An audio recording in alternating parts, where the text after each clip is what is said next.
neighborhood before the war began in late February. In June 2025, Iran's nuclear enrichment facilities had been, in President Trump's words, completely and totally obliterated by a 12-day bombing campaign by U.S. and Israeli forces using American stealth bombers and 30,000-pound bunker-busting bombs. The head of Israel's defense forces agreed with Trump, saying, "We have set Iran's nuclear project back by years, and the same goes for its missile program." That conclusion was reiterated by Israel's Atomic Energy Commission, which added that the achievement can continue indefinitely as long as Iran did not get access to nuclear materials, and that access was actively being denied. Iran's military capabilities had been substantially weakened by separate Israeli air campaigns in 2024, which killed key Revolutionary Guard leaders, destroyed air defenses, and struck ballistic missile facilities.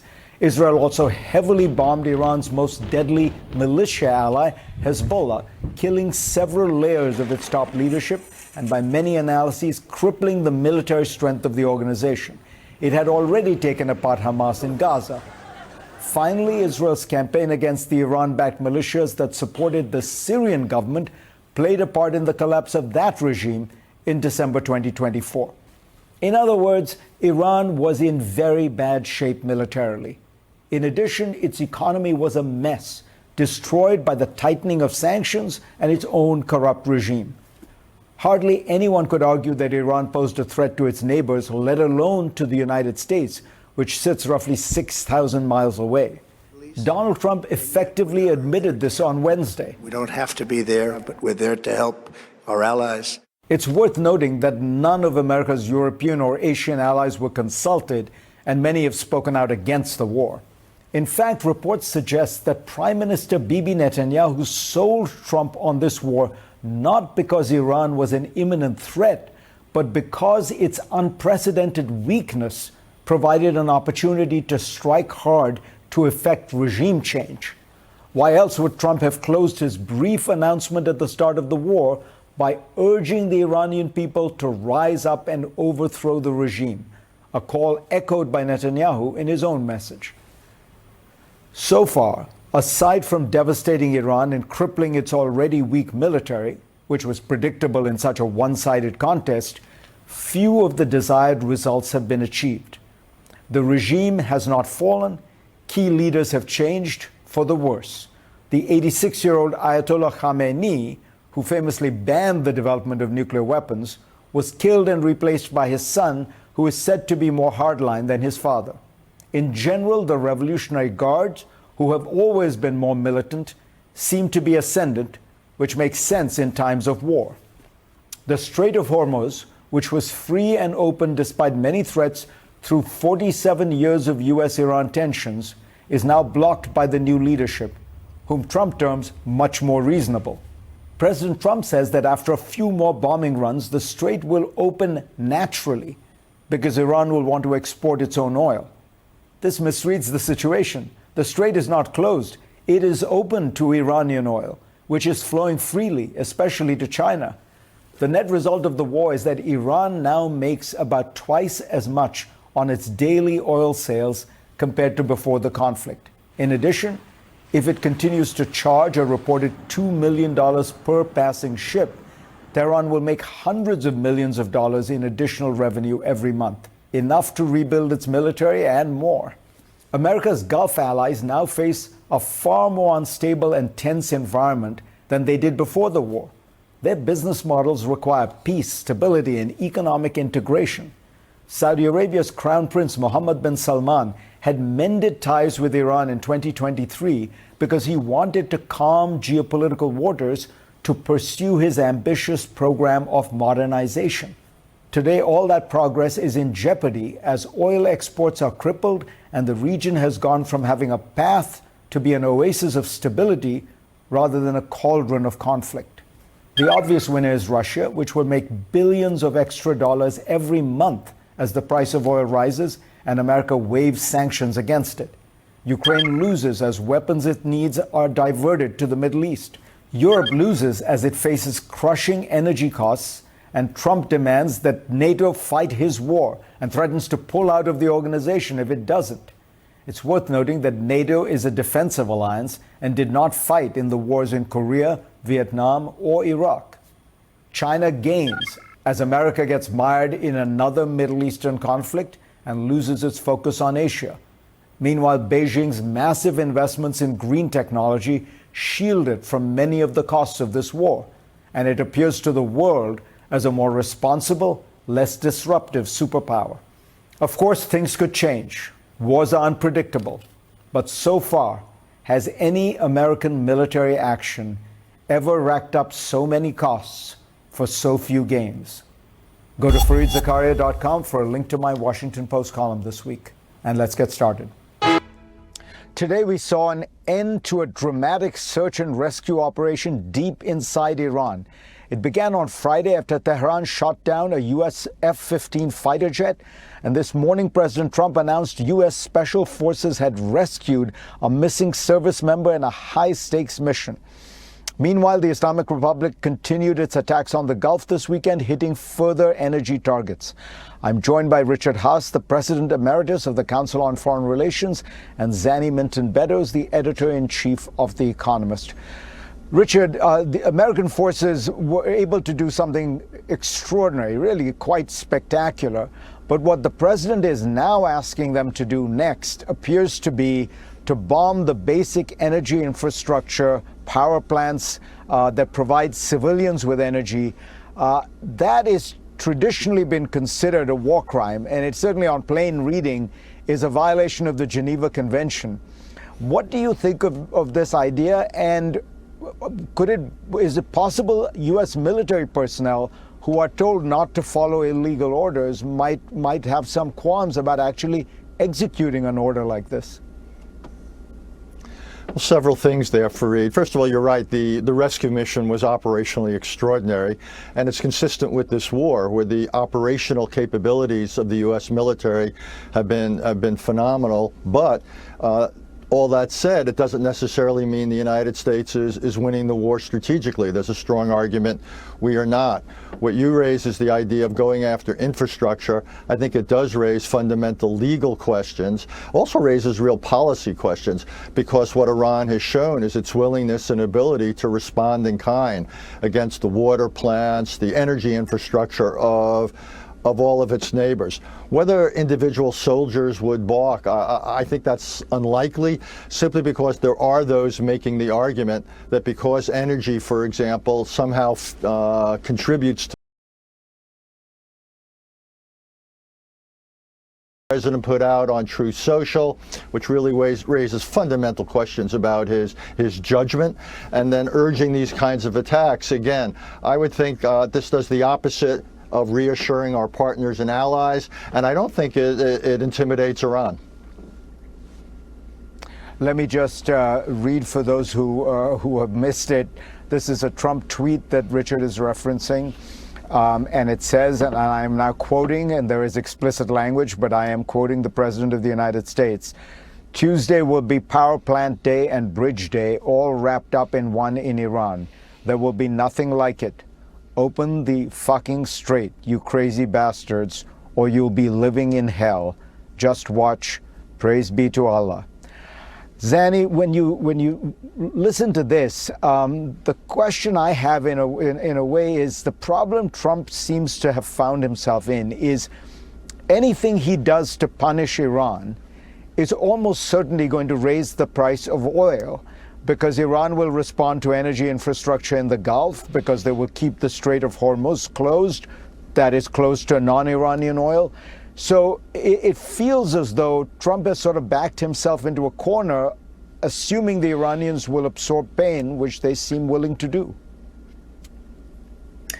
Absolutely. I mean, the first thing to say is I was as shocked hearing you read that post as I was reading it myself. And it is, I mean, and I use this word advisedly, it sounds unhinged. That is the President of the United States is just profoundly shocking. And I think we've all become somewhat inured to statements by the President of the United States, but even by his standards, that was very shocking. And I wasn't surprised when I looked on my phone just a few minutes ago to find several people asking whether this was actually real. So I think let's just take a breath about the kind of language being used by the president. But yes, you're absolutely right. I think this is a mark of his frustration, and his frustration with a situation where Iran clearly has the upper hand in strategic terms, because he has no good options, President Trump. If he tries to escalate, it is likely that Iran, which has already shown that it will escalate itself, will damage more oil installations. The price of oil will go higher. If he somehow declares victory and moves away, then the straits are likely to stay closed. And so right now, this is a very, very difficult situation, and one where I think the President of the United States is showing us just how frustrated he is. But if those threats were to be carried out, I don't for a second think that it would do anything other than increase Iran's resolve to maintain the straits being closed. Richard, so then how does this resolve itself? Because let's assume that, there isn't a kind of totally dramatic escalation where you have a complete free-for-all, but Trump decides to do more bombing and then just quits in, say, 10 days or 2 weeks. The strait remains closed. At that point, is it left to, countries like Saudi Arabia to find some way to negotiate with Iran and open the strait? Fareed, there's two great unresolved issues. One I know you'll talk about later, which is the nuclear issue, and we could be looking at, if you will, open-ended bombing by Israel and the United States, kind of rather than having a formal negotiated arrangement, kind of red lines. And if and when Iran were to move against them, there would be recurring military activity. On the strait, it's what I've described as we broke it, you own it. The president could simply walk away and say, as he's posted, that the United States is not directly dependent on energy moving through the strait. And then I think it's unrealistic to expect the local Arab countries or the Europeans to free it up. So I think then we're looking at a long-term situation where Iran derives enormous revenue, not to mention political leverage from operating the strait. And I would think that ought to be an unacceptable situation. If you add those two things together, the strait and the nuclear, talk about being worse off after initiating a war of choice that didn't have to happen. Strategically and economically, the United States and the world, as your opening take suggested, would be far worse off than it was 5 weeks ago. Richard Zanni, stay with us, and all of you stay with us. When we come back, I'm going to ask whether the other thing that this war could break is the U.S.-European alliance for good. When we come back. We are back with Zanny Minton-Beddoes and Richard Haass. Zanny, I wanted to ask you what the European perspective here is, because it does seem that Trump, in his frustration, is really lashing out at Europe. He has people like Marco Rubio talking about the end of NATO. And the Europeans must feel that this is, they're bearing the brunt of a war they were not consulted on, they were not, they believe is illegal. And yet, they will possibly suffer the consequences. What is Europe thinking about this, and what could they do? Well, exactly as you say, Fareed. I mean, I think the Europeans are partly furious about a war that they consider to be illegal, misguided, and they certainly weren't consulted on. They're furious about being called cowards and other insults by the President of the United States when, remember, the only time NATO's Article 5 has been invoked was after 9/11, and thousands of Europeans and NATO forces served with distinction in Afghanistan.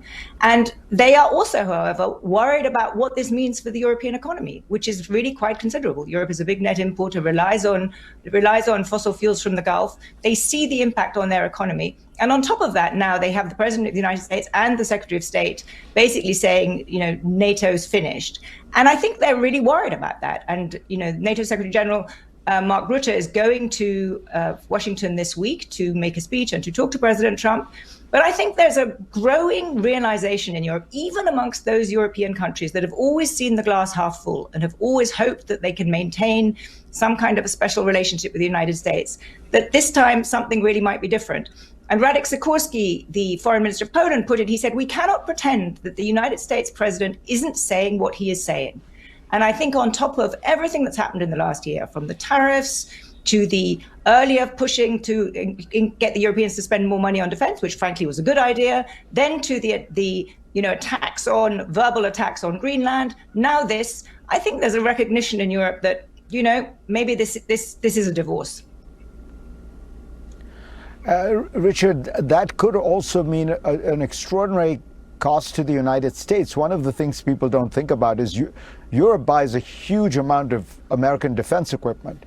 In fact, you could even almost say the deal is the United States has offered to protect Europe, and Europe in return buys American kit. I think I saw the number I saw was $800 billion of European defense spending over the next, 5 or 6 years is now going to be diverted almost entirely to non-American producers. All of this seems to suggest,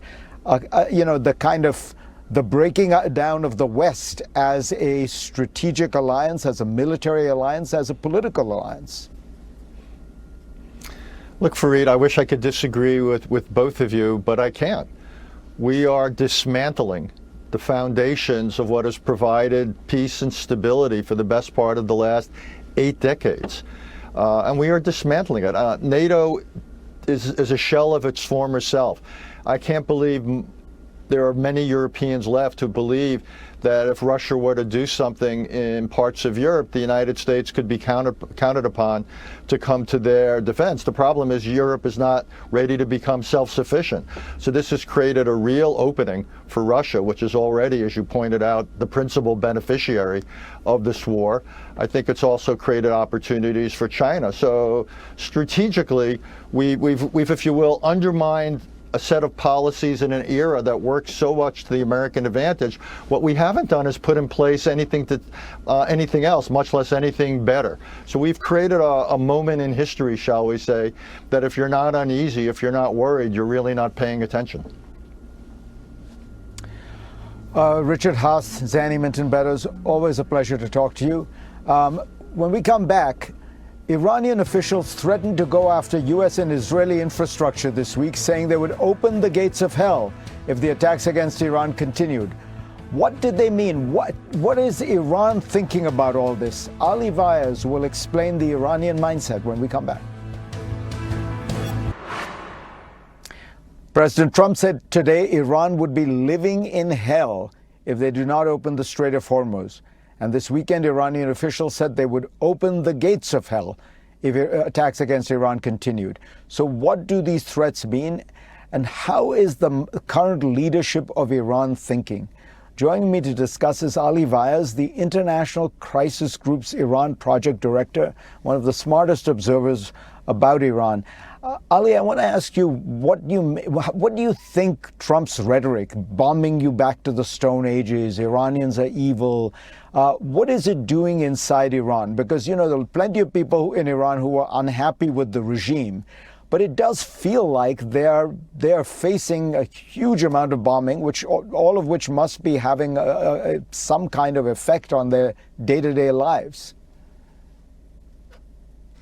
It's great to be with you, Fareed. Look, it is definitely alienating a lot of regime opponents who were hoping that, as the president promised, he would come to their rescue and he would bring help, not more harm. It is also energizing the regime's base. It's kind of validating the narrative that the Islamic Republic had out there for more than 4 decades, that the animosity of the United States is not just against the regime, but against Iran as a state. So going after infrastructure, after historic sites, these are all things that are provoking a sense of nationalism. And in fact, the regime could not have hoped for any better propaganda during this war in support of its own narrative.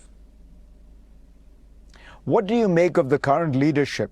President Trump says there has been regime change, which obviously there hasn't. There's the same system in place, just a new set of leaders. But how do you characterize these guys compared to the old guys? So there are 2 things that have happened, Fareed. The regime is still the same. There are new faces, and these new faces are in the category of Uber hawks in Iran.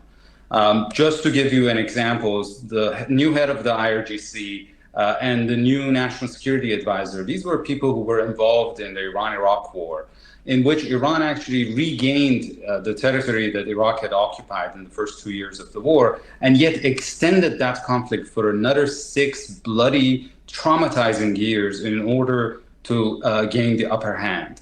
So this is the kind of people we're dealing with right now. And the other thing that has happened is that power has gravitated away from the office of the supreme leader towards the Revolutionary Guards.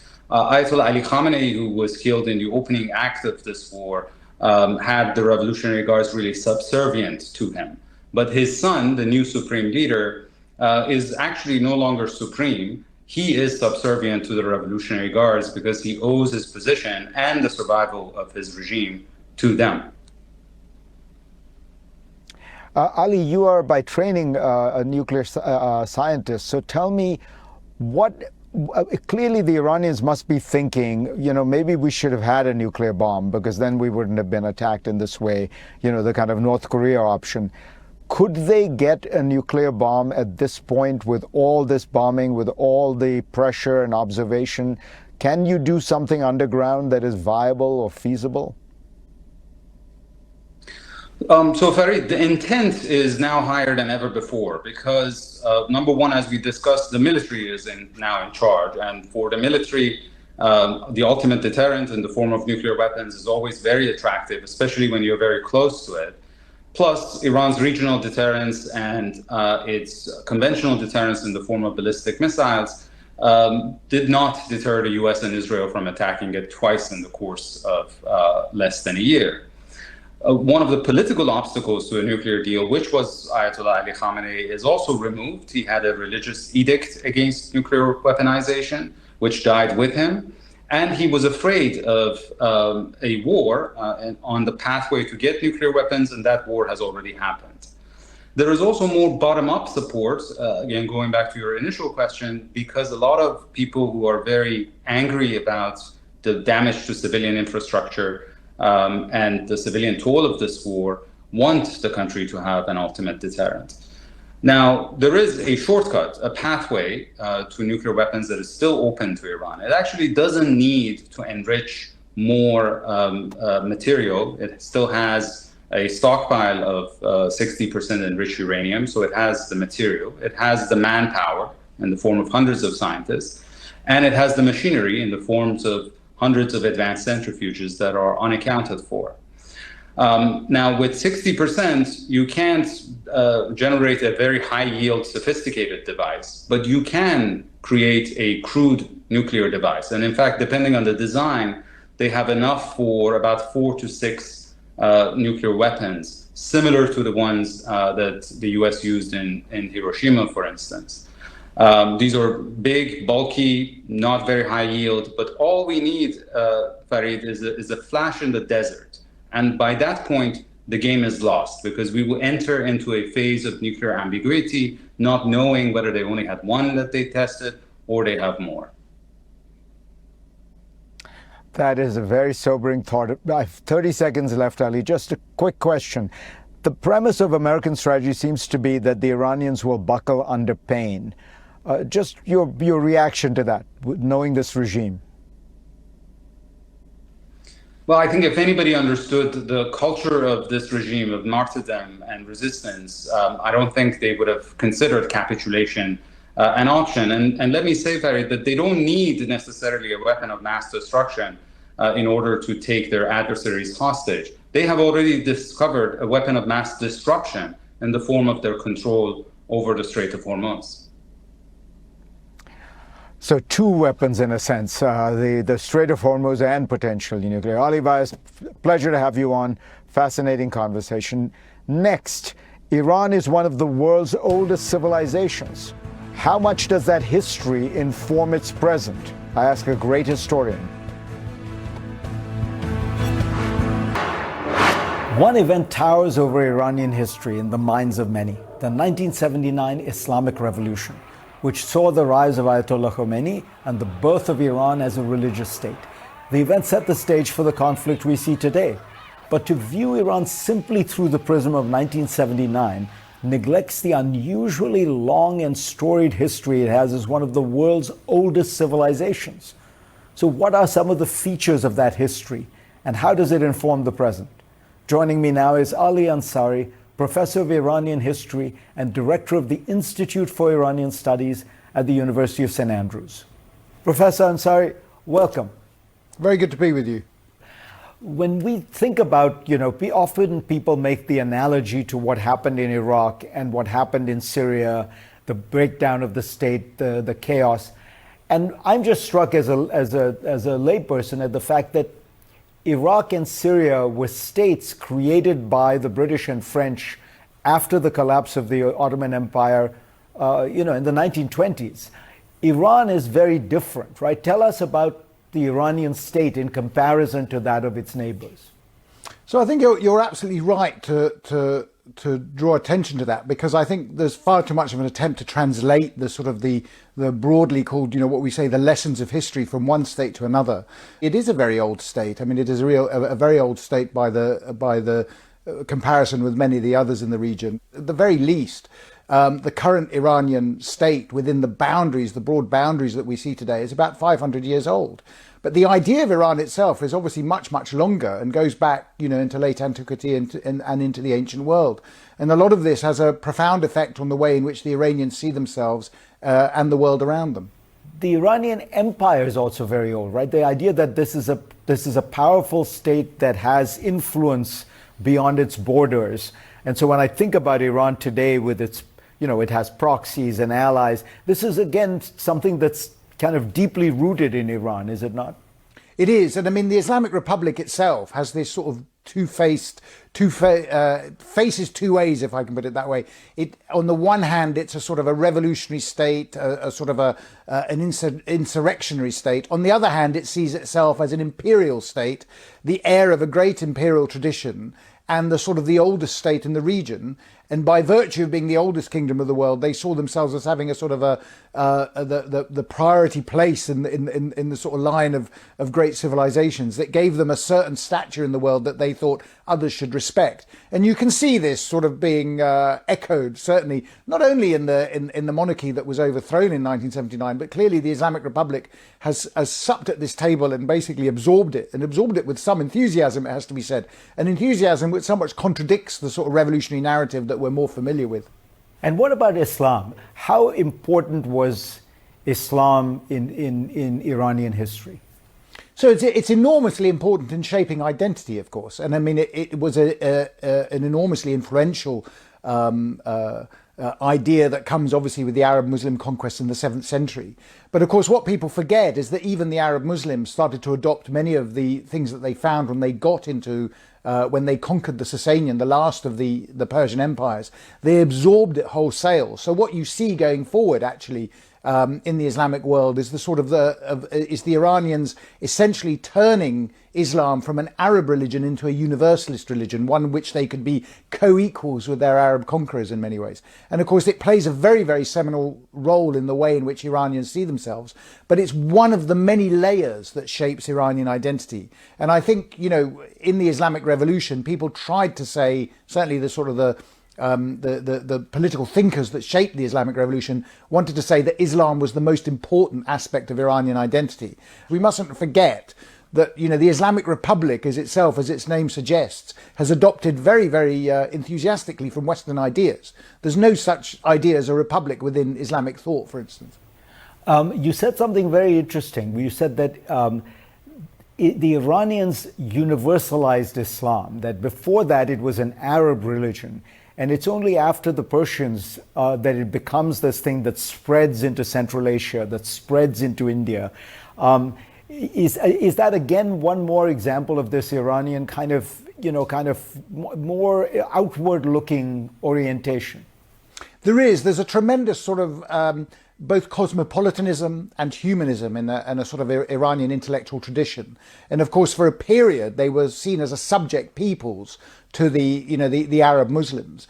But after a century or so, they began to sort of work through that system. There's a wonderful phrase of captive Persia takes prisoner her conquerors. And I think that sums up very much exactly what happens. And of course, Persian, we have to remember the language never disappears and actually returns much invigorated with the Arabic alphabet and becomes essentially the lingua franca of the Eastern Islamic world. That's a fascinating example. In the rest of the Arab conquests, they impose Arabic on those new countries, whereas in Persia Persian, that it is Farsi that becomes the language of Central Asia and Afghanistan all the way into India, right? It is absolutely right. I mean, it's one of the real exceptions. So, for instance, the two really ancient civilizations that the Arab Muslims conquer, one is Iran in the east, the other is Egypt to the west. But actually, Egypt does become, you know, to all intents and purposes, an Arab country, Arab speaking, and so on and so forth. Iran never does. Iran remains a very distinct aspect of the polity with its own distinct language, Persian, which flourishes as a literary language and a governing language, a language of politics in actual fact, but also with its own historical traditions that continue through. Next on GPS, Ali Ansari thinks there is a more important revolution than the Islamic Revolution if you want to understand Iran. He'll tell you what it is next. And we are back with Ali Ansari, professor of Iranian history at the University of St. Andrews. We talk a lot about the Iranian Revolution, by which we mean the 79 Islamic Revolution. But there was an earlier revolution in the early 20th century that set the stage for modern Iran in some very important ways, right? I think so. And I've often argued, I argue very heavily, that the 1906 Constitutional Revolution is, from a historical perspective, a far more important political development than the 1979 revolution. I think the 1979 revolution is important to us because of the proximity. We're close to it. It was highly traumatic. It was a televised revolution, and particularly for the Americans, of course, with the hostage crisis. And it's, in a sense, warped the way in which we look at Iranian history by forcing us to look at everything through an Islamic lens. But I think actually the Constitutional Revolution, which was in many ways a product of Enlightenment thinking, really, and the adoption of Enlightenment ideas among 19th century Iranian intellectuals, I think has had a much more profound impact on the way in which the country has sought to develop. Describe, if you will, briefly that revolution, you know, what came before it and why was it so pivotal? So I think prior to that, for 100 years, you have the Qajar dynasty that rules Iran in at least it has the pretense of an absolute monarchy. It doesn't really it's not actually that effective in practice, but nonetheless there are no constitutional limitations on the king. There's nothing approximating the rule of law, and faced with the challenges that were coming from European imperialism in the 19th century, most notably the Russians and the British, there was this view that if Iran was going to develop, it had to develop not simply on the sort of a performative surface element of, say, for the sake of argument, developing a strong army, which some of them argued. They said, actually, what we need to do is we need a root and branch restructuring of our political system. We have to understand what the secret of Western success is. And they came to the conclusion that the secret of Western success is the idea of liberty. And that what they had to do was to adopt these ideas, root and branch, throughout society, throughout the state, and to develop a notion of a constitution with the dominance of the rule of law. And in 1906, with, at the time, the help and support of the British, it has to be said, they were able to launch a revolution, and they pushed very forcefully for the Shah at the time, the king, to accept their demands for a constitution and a parliament and so on and so forth. And I think in the political psychology of Iran, this was an enormously important moment when the Shah finally relented in 1906. In practice, of course, it has never really been implemented in full, but the ideas have been extremely powerful within the Iranian political class. How to think about Iran and Islam? So on the one hand, it is true that the Shia Islam is different. Political authority and religious authority have a certain kind of association that they don't. You can see it in Iraq, for example, where people, when they freely choose to vote, often vote for very religious Shia parties. On the other hand, when I've been to Iran, I find that, particularly in Tehran, people seem very irreligious. The mosques seem empty. Help me understand those two realities.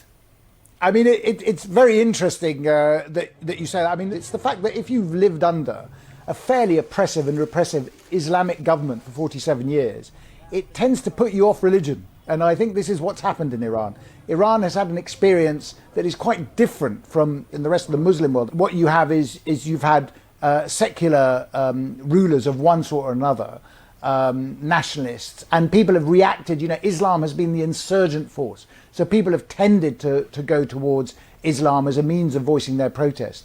But when Islam is part of the establishment, you react against that. And in Iran in particular, society has become immensely secular. And people often say, as we say, that Iran is the most secular society in the Middle East. And survey after survey shows us that. That's not the same as irreligious, by the way. I mean, people, I think, retain a certain degree of spirituality, but they're very keen to separate what we may term church and state. They don't want religion in politics anymore. Finally, personally, how are you reacting to what you are watching on television, what you are hearing, what you're reading? I react in some ways. It's an extremely stressful time. I react with a degree of horror at what I see, at what's happening. It's a huge tragedy. I think I've spent most of my working life trying to build bridges between Iran and the West, and to see it come to this is really tragic. It's really, really tragic. Professor Ali Ansari, thank you so much for joining us. Thank you.